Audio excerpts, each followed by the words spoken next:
Next, let's take a look at SOLIDWORKS CAM Pro and some of the capabilities included in this package. SOLIDWORKS CAM Pro adds several features to SOLIDWORKS CAM Standard, including SOLIDWORKS assembly machining support, 4 and 5 axis indexing support for 3+1 and 3+2 CNC machining, VoluMill for high-speed rough milling, the ability to program 2-axis CNC lathes for turning, probing support using Renishaw and Heidenhain touch probes, and more. I highly recommend SOLIDWORKS CAM Pro as it adds some outstanding capabilities at a very affordable price. In this list of added features, I mentioned SOLIDWORKS CAM Pro's assembly machining support. And here you can see a SOLIDWORKS assembly with the timing cover we programmed earlier. If we wanted to start producing more of these timing covers, we could use 2 8-inch vices and a setup on a CNC vertical machining center like the one you see here. And thanks to SOLIDWORKS' ease of use, it only took a few minutes to download these vices from the web and create this assembly. So now, let's see how quickly and easily we can program these parts using SOLIDWORKS CAM Pro. I'll begin by going to the SOLIDWORKS CAM Pro's feature tree and adding these parts to the part manager. So I'm going to select the parts that I want to machine and add them to the part manager. Now that they've been selected, I want to specify the stock for each of the parts. So open the stock manager, and for the part on the left, what I'd like to do is use a SOLIDWORKS part file, which is part of my assembly. We can see that part here, and I'll select it. And now you can see that rectangular piece of stock will be used for the machining for the part on the left. Now the vise on the right is going to be a part that has been machined on the first vise and then flipped over onto a fixture plate in order for machining. So what I'd like to do here for that part on the right is to specify an STL file for the stock. That STL file was created from the simulation in that part file that we programmed earlier. So what I'll do now is select that STL and specify the coordinate system I want to use to place it. And now that STL file has been placed so that I can use the stock from the first side machining, from the machining on the left, to do the machining on the part on the right and finish the part.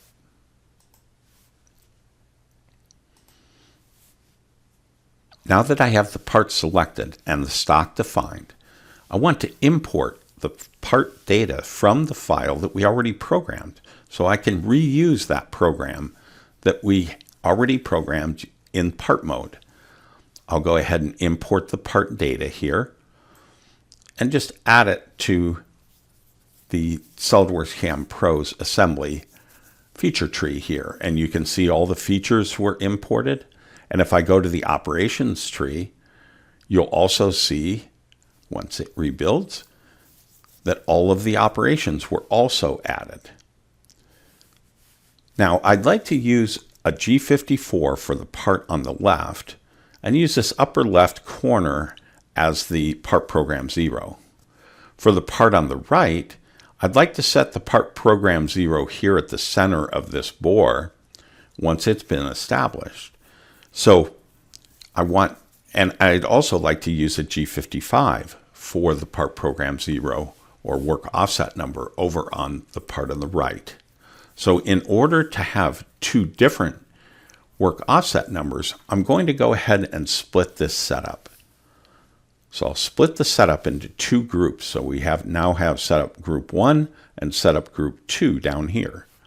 And I'll take those operations for the part on the right and drag it down underneath group 2. So we now have 2 different groups here, and now I can specify 2 different work offset numbers and 2 different part program zeros. So I'll start with setup 1 and edit the setup. And that's exactly where I want that. If I go to the Origin tab, that is where I'd like that part program 0 to be, is on the upper left corner. I'll go to the Offset tab here and specify I want to use a work offset and assign that to the part on the left. So now that G54 has been assigned, I'll say OK. And I'll do, and then what I'd like to do on the part on the right, I would like to unlink the setup. I need to unlink it so that it doesn't use the same part program 0 and work offset number as the part on the left. So I'll unlink it. And now I can go ahead and edit it separately and say that I would like to use, first of all, a G55. So let me say G55 here and assign that to the part on the right. And then for the origin, what I'd like to do is just select an entity up here. And you can see I'm going to set my part program 0 there at the center of that bore. So now that I have both of the parts selected and I have the stock defined and I've specified my work offsets, I can go ahead and generate toolpath for the two parts.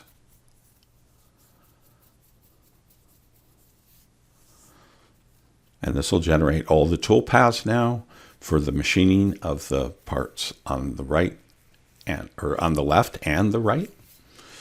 And it will assign the correct offset numbers and part program zeros appropriately.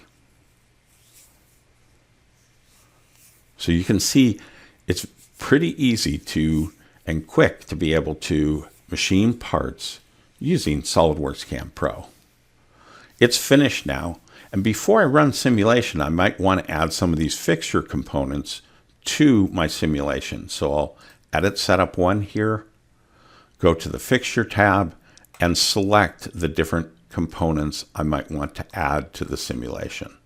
So I'll just select the vices here,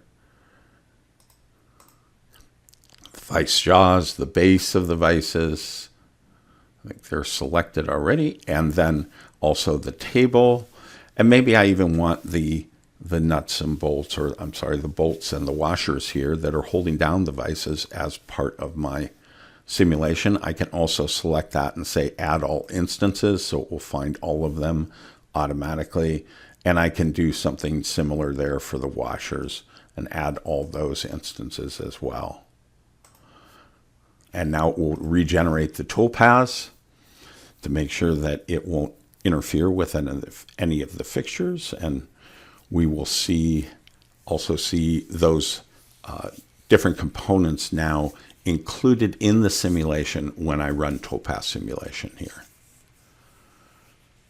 So I hope you're getting the idea of how you can use SOLIDWORKS CAM Pro to program multiple parts and multiple setups.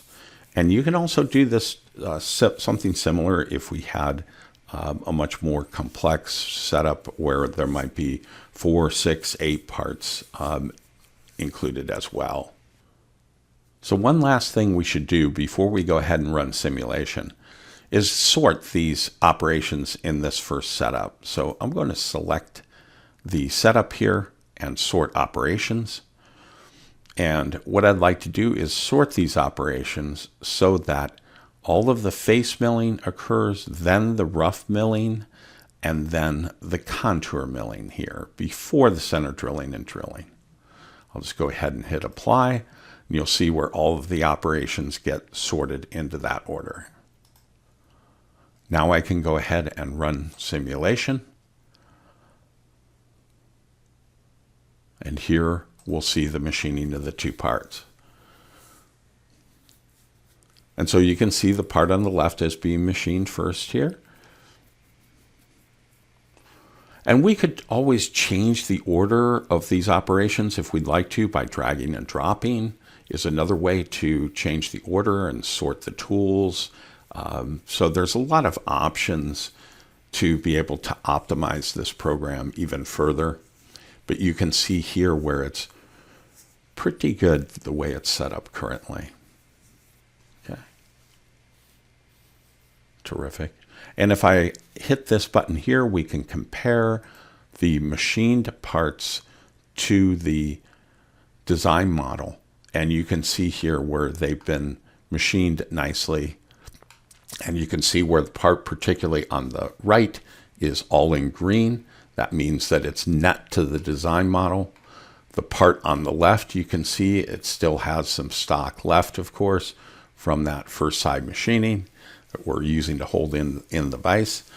But you can also see where there's no gouging that's occurred. It would be in red if the part had been gouged. And you can see a little bit of orange here where the tapped holes are because they're modeled as taptoral size rather than the major diameter of the thread. So nicely machined, and it only took a few minutes. And now we can go ahead and post-process the file and generate the G-code for the CNC machine. So I hope I've been able to show you some of the advantages of using SOLIDWORKS CAM Pro, and we can see how multiple setups and parts can be programmed. And we've also seen how including the vices and fixtures in simulation is really helpful. This concludes this presentation. Thank you for watching, and for more information, go to www.camworks.com.